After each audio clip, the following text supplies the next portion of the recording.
Most important meetings under the G20 finance track gets underway in Guwahati as more than 100 delegates start deliberations on sustainable finance. Mechanism for mobilization of resources for fighting climate change tops the agenda.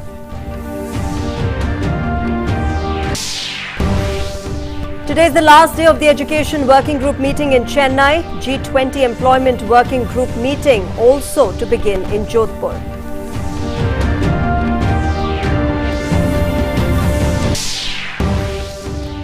US Central Bank raises rates by quarter percentage point after a year of larger hikes, sweeping aside in its statement the long list of reasons from war to the pandemic. Federal Reserve says more evidence of ebbing inflation needed. Russia continues with deadly strikes in Ukraine and has now taken in radar an apartment building in the eastern Ukrainian city of Kramatorsk. Ukrainian President Zelensky says situation on the front lines in eastern Ukraine has become tougher as Russian forces step up offensive. Sri Lanka raises price of octane 92 petrol by 30 rupees from 370 to 400 rupees per litre with effect from today. The country faces inflationary pressure over the last 9 months. India thrashed New Zealand by 168 runs to clinch the three-match T20 series 2-1. Shubman Gill hits maiden T20 century, registers the highest individual score by an Indian in this format.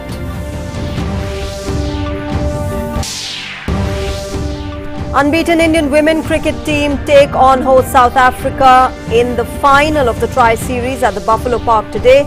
With the Women's T20 World Cup days away, India look forward to conclude the final leg of their preparations with a victory.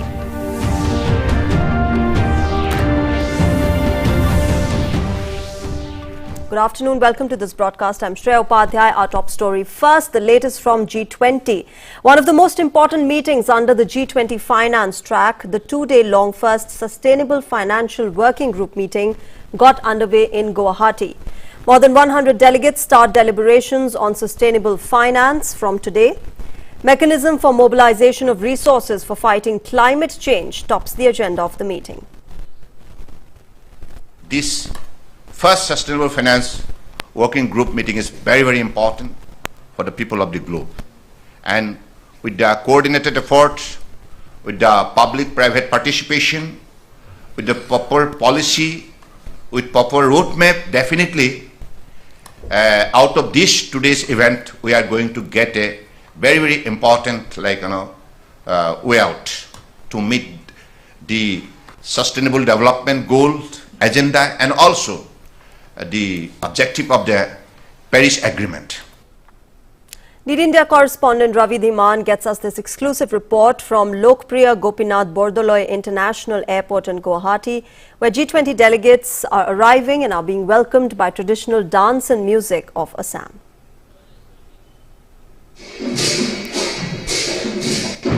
The traditional dance of Assam, with many artists performing this dance at the international airport of Guwahati, coupled with the musicians who are playing their mridangs and enthralling all the delegates here. We are at the international airport of Guwahati, and this is the scene at around midnight here. All these artists have been here all day long to welcome the delegates who are coming to attend the finance track's first Sustainable Finance Working Group meet, and they have been here singing, dancing their way to welcome all the delegates who have come to Guwahati to take part in the first meeting of Sustainable Finance Working Group. The confidence world has in India's leadership qualities that more than 100 delegates have descended to Guwahati, which is called the gateway to the northeastern part of India, with cameraman Sanjeev Sharma, Ravi Dhiman, DD News, Guwahati. Now, the G20 Education Working Group meeting in Chennai is going to conclude today. The meeting is deliberating on another two priority topics: learning in context of future of work and strengthening research and promoting innovation through richer collaboration. There will be remarks by Indonesia and Brazil, who are the co-chairs at the meet, a discussion on the structure and key elements of the G20 education report, and compendium of the initiatives relating to the 4 priority areas pursued by the G20 members and guest countries is also on agenda today. K. Sanjay Murthy, Secretary, will be addressing the concluding press briefing after the end of the deliberations this evening. Now, here are some reactions of the G20 delegates from Chennai. Well, education has always been a tool of cooperation between the nations. It has been always a bridge between people and nations to cooperate and to overcome challenges together. So I suppose such meetings as the G20 Educational Working Group meeting are very important. The 20 countries, they will discuss a lot of great matters on education, and I hope after that we can continue discussing and evolving in this matter of such importance to us. It's very, very important, I think, for all the member states of the G20 to begin to engage on educational issues. I think it's an important platform. Education will always be important. This is the basic, this is the foundation of everything else, including the economy, right? And if we talk about G20, we talk about economies, how to develop one country to another as a group, not only as G20, but how to make it as inclusive as possible. And education should be the basic of it. The Indian presidency has selected very pertinent topics for this G20 meeting. We're talking about foundational literacy and numeracy. We're talking about technical and vocational education. We're also talking about skills development. All these are very important topics, I feel. And I think we're going to have a very fruitful discussion over 2 days. I'm looking forward to all that we're going to learn from one another. It's very important. The topic for this morning's discussion was around foundational literacy and numeracy, which is very critical. The Indian government recognizes this as a policy priority, and I think it's important to raise that issue globally so people can come together to find solutions, because it's really the foundation of all future learning. This meeting is very important for Mexico. I'm from the Mexican delegation, and it is very important because it gives us the opportunity to exchange ideas, exchange best practices, and have a face-to-face meeting with our colleagues from the G20 countries, and that is very valuable for us. My colleague Shyama Mishra talked with the hotel staff in Chennai, where delegates are staying. Millets form an important part of the menu which is being served to the delegates. Here's a DD India exclusive report. The year 2023 has been declared as the International Year of Millets. The G20 event or the G20 meeting of the Education Working Group is happening in Chennai, and you see all these offerings that has been put over here, all these delicacies that has been made by the the venue provider has been made by millets.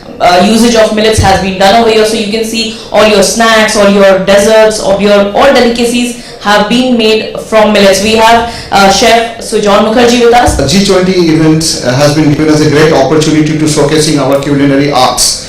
And this is the year of the millet and nothing more than that. We took the challenges and we have done a lot of research and experiments with the millets. If you see here, we have made croissants with, which is a French croissant, which is always made with the refined flours, and the butters were tried with the millets. We have made a lot of cookies of different varieties. We have made different savories and curries with millet. We made breads with millet. We made sandwiches with millets. We have made it even in the lunchtime. If you take around, you will see that we made millet risottos. We have made millet curd rice and millet pancakes, millet dosas.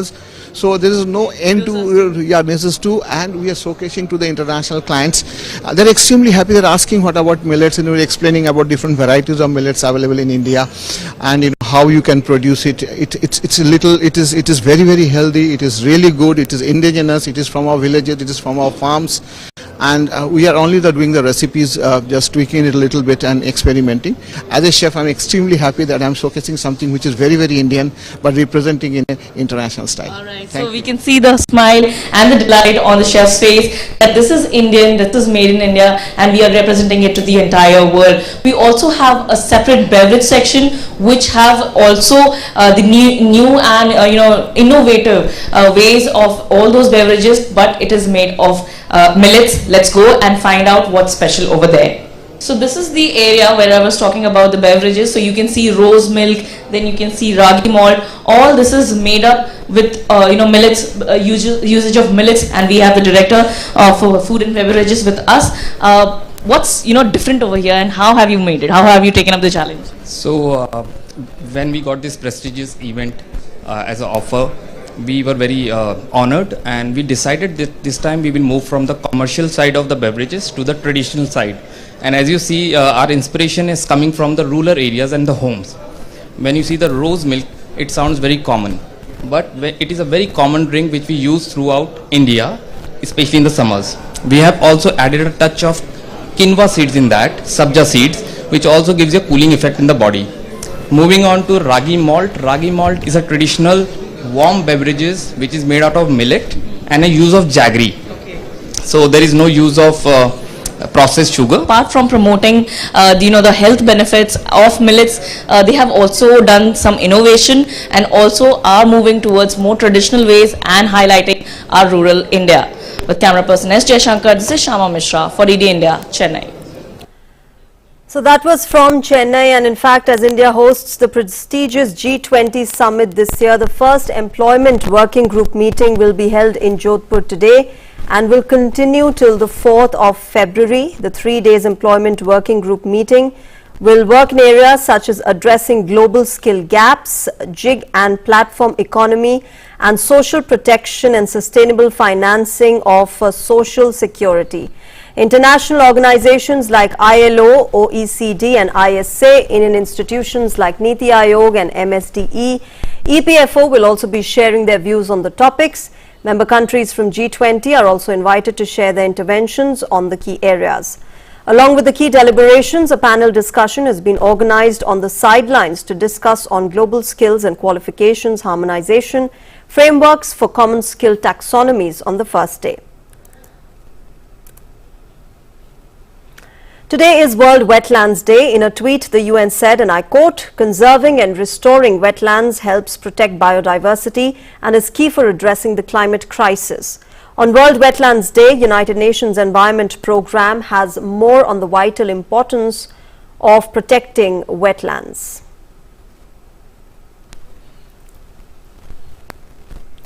Moving on, Sri Lanka has raised the price of octane 92 petrol by 30 rupees from 370 to 400 rupees per litre now, with effect from today. The state-run fuel retailer Ceylon Petroleum Corporation said that prices of all other fuels remain unchanged. Lanka IOC, a subsidiary of the Indian Oil Corporation and the only competitor of CPC, also raised the price of octane 92 by the same margin. The government has ruled out reduction in the new tax rates. Meanwhile, Sri Lanka has been facing inflationary pressure over the past 9 months. Inflation in the island had hit a high of 73% in September last year and had marginally eased to 54% in January 2023. Shifting focus, NATO Secretary General Jens Stoltenberg during his visit to Japan warned that China was substantially building up its military and trying to assert its power in the region. Stoltenberg also said that even though China was not an adversary, it is necessary to expose threats posed by China on their security, values and interests. Stoltenberg and Japanese Prime Minister Fumio Kishida pledged to strengthen ties in a meeting the previous day, saying Russia's attack on Ukraine and its growing military cooperation with China had created the most tense security environment since World War II.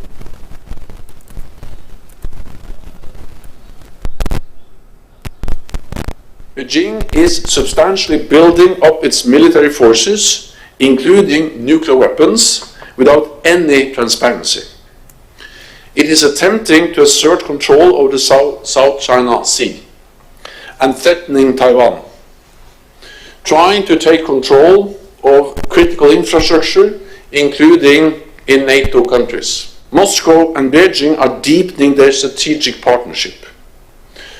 The two countries train and operate more together militarily, conducting joint naval and air patrols also in the vicinity of Japan. Their economic cooperation is increasing, and China has not condemned Russia's invasion of Ukraine. Now, Russia, continuing with its deadly strikes in Ukraine, has taken in radar an apartment building in the eastern Ukrainian city of Kramatorsk late on Wednesday. A video footage showed the building tuned down into debris with emergency crew on the site. According to the regional governor, Pavlo Kirilenko, at least 2 people were killed and 7 were injured. The rescue operation is underway and the emergency services on the site are ongoing.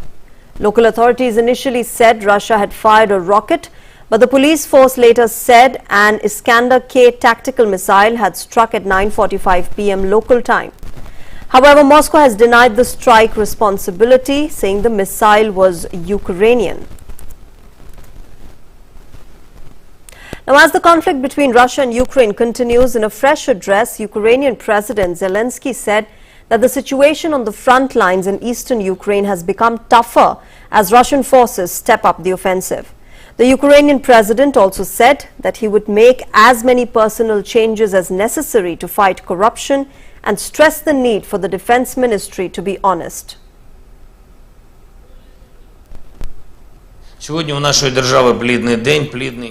Of course, today I held several quick meetings with our military. A definite increase has been noted in the offensive operations of the occupiers on the front in the east of our country. The situation has become tougher. I'm grateful to all our soldiers who are ready for this and who demonstrate the resilience that Ukraine needs. We have stood firm all this time, from February to February. The enemy is trying to achieve at least something now to show that Russia has some chances on the anniversary of the invasion. In such circumstances, we all have to be specially united, specially focused on state interests, and as a result, specially resilient. I believe we will succeed. Meanwhile, the UK Defence Minister Ben Wallace also stressed on Ukraine's armour and tanks requirement. He said that armour and tank supplies are Ukraine's need of the hour. Adding further, he also claimed that his country was focused on supplying Ukraine with the arm aid that it needed. However, on the contrary, he also said that UK has not made a solid decision not to send its fighter jets to Ukraine, but does not think it is the right approach at the moment. On Tuesday, British Prime Minister Rishi Sunak's spokesperson said it would not be practical to send jets to Ukraine because it would take months to learn to fly them. Wallace also said Britain's jets were very complex and might not be applicable in Ukraine. What they need right now is armour and tanks, and that's what we not only led from the front with the First Nation, but also sought to engineer a greater support. And now we've unlocked that. And a few weeks ago they needed desperately air defence. Again, we were at the forefront in helping them do that, and now helping them deliver an effective plan to protect the critical infrastructure. I think we have to be pretty sure that that is going to be the next battle-winning requirement. But for now, I think we are focused on the tanks, the land battle, and the ability. And you know, aircraft are there to deliver 2 things: air defence, but also surface strike. Let's deal with capabilities one step at a time, as is requirement. What's going to move on this conflict this year is going to be the ability for the Ukrainians to deploy Western armour against Russia. Both Russia and Ukraine are finding it hard to fly their planes, partly because of the anti-air defences that we have donated. Moving on, Myanmar's National Defence and Security Council has agreed to extend the country's state of emergency by 6 months and has decided to delay the elections which the junta had pledged to hold by August this year. According to the state broadcaster, junta chief Min Aung Hlaing's request to prolong the state of emergency was declared when the generals toppled Aung San Suu Kyi's government in February 2021 was granted. The state of emergency was due to expire at the end of January, but on Tuesday, the junta stacked National Defence and Security Council met to discuss the state of the nation and concluded that it has not returned to normalcy yet. On to business updates now. The Federal Reserve raised its target interest rate by 0.25 percentage point on Wednesday, yet continued to promise ongoing increases in borrowing costs as part of its still unresolved battle against inflation. While briefing the media, Fed Chair Powell blamed Russia-Ukraine conflict and COVID-19 pandemic to be the factors contributing to the elevated global uncertainty. Still, the Fed said the U.S. economy was enjoying modest growth and robust job gains, with policymakers still highly attentive to inflation risks. Meanwhile, Powell insisted that rate cuts are not in the offing and took pains to walk what has become an increasingly fine line between the flow of data showing inflation in steady decline with the need to keep the public and investors attuned to the fact that interest rates will continue rising.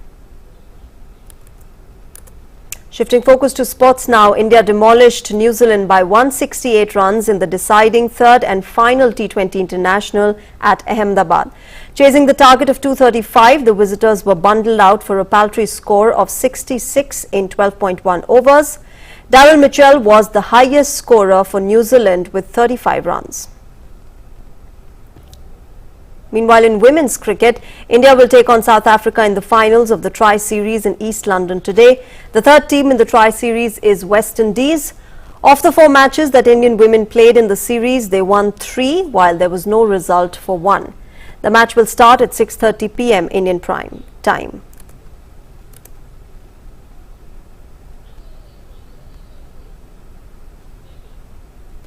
Let's move on. This is the story of a woman with an iron will. She was born and brought up in the affluent society of America, but her Indian roots drew her back to her ancestral state of Rajasthan. Honoring her efforts and labor, the Government of India presented her the Startup Award for 2021 in the women-led category. Watch this special report from Jaipur.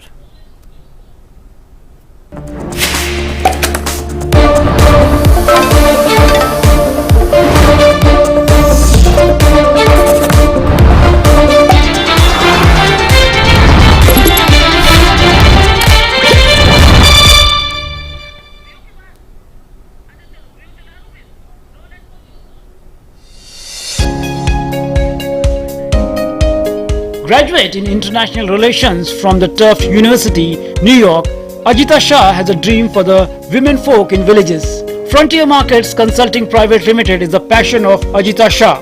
FMC is a social tech commerce enterprise that focuses on rural India. It has an end-to-end commerce platform that provides last-mile products and service at the doorstep of the consumers in the villages through an assisted commerce model run by rural women entrepreneurs called Saral Jeevan Sahelis. The idea of providing loans to women in deep rural villages was something that was very difficult to do because they were saying the cost of distribution of financial services was too high. And what happened was you saw an access gap. So in those 7 years, I got a chance to understand how to crack that model.